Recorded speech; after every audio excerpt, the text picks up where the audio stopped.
I received a beautiful set of carved blocks from Nishu of Decor Plus. I loved these wide-eyed lady blocks so much and I requested 2 of them for this specific DIY.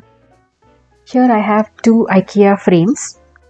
These were on sale for $2.99 each.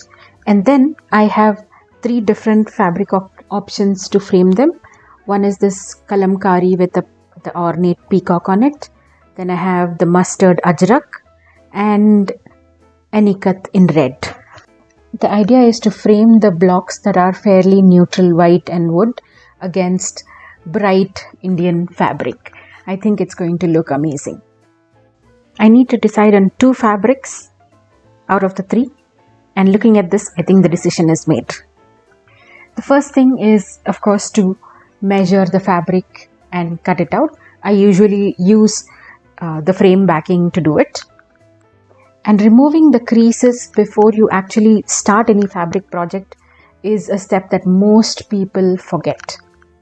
It takes a little effort, but the end result looks 10 times better. If you watched my previous video on creating sari art, then you know we apply a layer of glue all over the backing and then wait for it to dry a little bit so that it's tacky but not very wet, and then paste the fabric to the backing.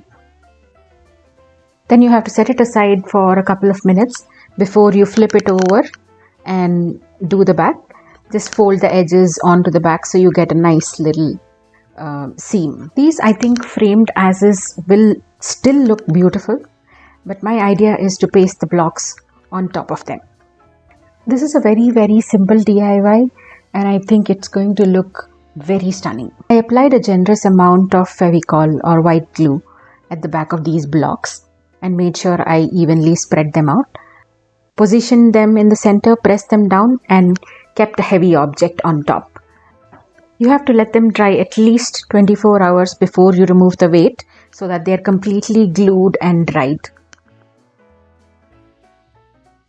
They look beautiful with the frames on, and this is the final look. The link to the Instagram profile of Decor Plus, from where I got the blocks, is in the description. I hope you enjoyed this video. I'll see you in the next one.